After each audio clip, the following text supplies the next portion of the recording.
Ada orang karim, ada orang laim. Orang karim adalah layak untuk kita muliakan. Kalau laim, orang nggak tahu diri. Dikasih hati minta jantung, dikasih gonceng minta gendong. Nggak tahu diri. Dan ada manusia semacam itu. Misalnya diberi bantuan, padahal ini sifatnya bantuan. Akhirnya menjadi seperti kewajiban. Pas kita lagi belum bisa melanjutkan, yang ada marah. Itulah laim. Orang tak kau budi. Maka jangan Anda punya akhlak seperti itu. Ini kedunguan sesungguhnya. Artinya dia tidak bisa bersyukur. Selama ini kan sudah diberi yang banyak. Cuman gara-gara setelah itu diputus. Karena dia tidak mampu. Padahal yang memberi ini karena punya masalah. Tak taunya dia malah marah. Pasti dia orang sangat dungu. Sangat bodoh. Boro-boro membalas kebaikan. Dia nggak pernah punya pikiran untuk membalas kebaikan. Dia hanya bisa nerima saja. Ini adalah sebuah kejahatan halus. Dia maunya ngasih tok, nggak berpikir. Nggak pernah berpikir untuk memberi pada orang lain. Dia laim. In akronta laim tamarroda. Kalau engkau muliakan orang-orang laim yang tak budi, dia akan lari. Nggak banyak manfaat. Wa in akramtal karima laktah. Kalau engkau muliakan orang mulia, lihat. Indah. Bisa sinergi, bisa mengajak, diajak kebaikan bersama-sama. Ya kalau ketemu orang nggak bijak semacam itu, orang dungu seperti itu, misalnya, biar semuanya tidak menjadi dungu, sengaja kami bahasa keras begini karena orang dibaikin kadang-kadang seperti itu, nggak tahu budi. Istri ke suami, suami ke istri dan seterusnya, saudara ke saudara. Ini banyak model begitu. Dikebaikin tapi bukan ngebaikin, menuntut terus, sehingga hidup dia adalah benalu, bukan berbagi, mengambil. Sementara yang dididik oleh baginda Nabi, jika engkau pernah menjadi peminta, maka bercita-citalah ada batas meminta. Setelah itu aku harus memberi. Setelah itu engkau memberi.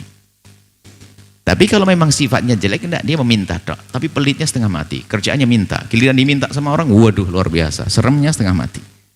Ya ini kan orang nggak benar dungu. Maka kalau Anda bertemu dengan orang semacam itu, Anda berbuatkan karena Allah. Kalau Anda tidak mampu, tidak punya, ya sudah, Anda minta maaf. Kemudian dia marah dan sebagainya, berarti ketahuan dia memang orangnya orang seperti itu. Yang penting maksudnya apa? Jangan sampai gara-gara dengan marahnya dia kita melakukan keharaman.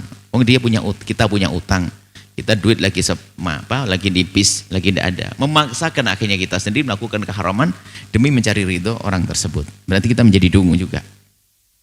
Sudah jangan diberi, memang dia seperti itu dan Anda tidak mampu. Justru tanda keikhlasan seseorang di dalam berderma itu di saat dia memang tidak mampu, dia berkata tidak mampu, berani, tidak memaksakan dengan cara yang haram. Nah kalau sudah mau memaksakan yang haram, pasti dia bukan karena Allah pengen disanjung, dia seorang dermawan.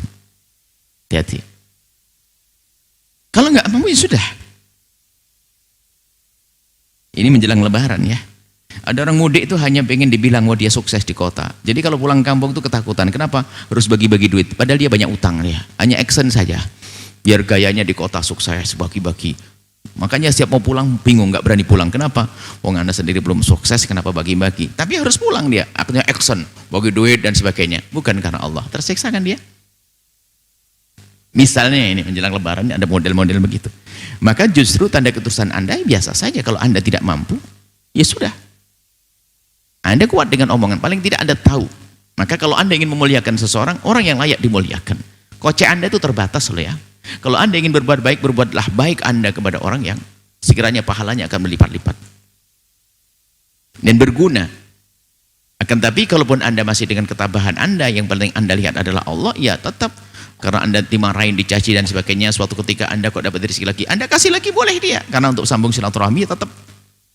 Bahkan jika Anda bisa tambah sabar, Anda gede pahalanya, tabah dan sabar. Sudah disakiti, Anda masih ngasih kebaikan. Hanya yang perlu diantisipasi adalah dengan modelnya orang semacam itu, karena ini ada orang adu kepekaan agama sehingga adik saya, abang saya atau saudara saya kalau ke saya mesti ngambil ini itu dan sebagainya. Saya ngelarang gak enak, gimana lagi saudara? Gimana itu ipar? Akhirnya saya kasih, ya sudah. Padahal saya sendiri butuh. Sehingga apa? Melakukan yang haram. Nah itu yang kita antisipasi adalah hanya untuk memenuhi tuntutan manusia yang tidak tahu diri, kita sendiri terjerumus melakukan keharaman. Melakukan haram. Ini yang paling bahaya di sini. Kalau memang Anda mampu, masih ada rezeki lagi setelah itu, Anda boleh ngasih orang-orang semacam itu. Tapi kalau sudah tidak mampu, maka harus berani, saya tidak mampu, selesai. Termasuk mampu adalah Anda bisa pinjam, dan Anda punya gambaran untuk membayar. Misalnya, setelah Syawal nanti, saya punya banyak uang, karena dagangan saya lagi di bawah orang, insya Allah setelah Syawal pada kembali. Sudah jadi terjual. Tapi sekarang nggak punya duit. Kemudian ini ponakan saya, ini Masya Allah, kurang ajar, tapi minta bantuan sekarang. Ya mungkin kemarin kurang ajar, tapi bisa jadi saat ini minta bantuan benar. Dia ngasih, hebat karena Allah. Ada silaturahminya. Biarpun dia badung benar, tapi kan dia punya gambaran. Minjem untuk menolong, tapi punya gambaran ada yang dibayar. Ya sah saja.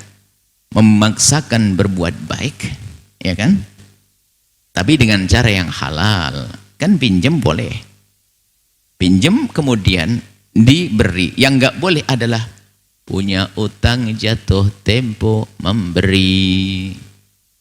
Kalau pinjam itu kan kita minjem dari seseorang untuk terserah, untuk apa saja kan bebas. Yang nggak boleh adalah Anda punya utang jatuh tempo harus Anda bayar hari ini. Anda punya uang malah sedekah. Sedekahnya jadi maksiat. Hati-hati. Itu saja. Jadi ketemu orang yang laim semacam itu, ya Anda bisa menghentikan itu semuanya. Justru bisa jadi Anda diuji ketulusan Anda. Jangan Anda memaksakan dengan bersedekah, tapi malah dengan cara yang haram, hanya untuk mencari ridho orang yang laim seperti ini. Tapi kalau Anda masih mampu untuk tetap sambung silaturahmi dengan orang ini, Anda boleh barangkali mengambil hatinya sambil nasihati, dan itu sah-sah saja. Hanya yang perlu kami antisipasi adalah ada orang di saat seperti itu memaksakan diri untuk memberi, kemudian dengan melakukan keharaman, sehingga itu justru malah tidak ikhlas. Takut dengan orang tapi tidak takut kepada Allah. Wallahu a'lam bishawab.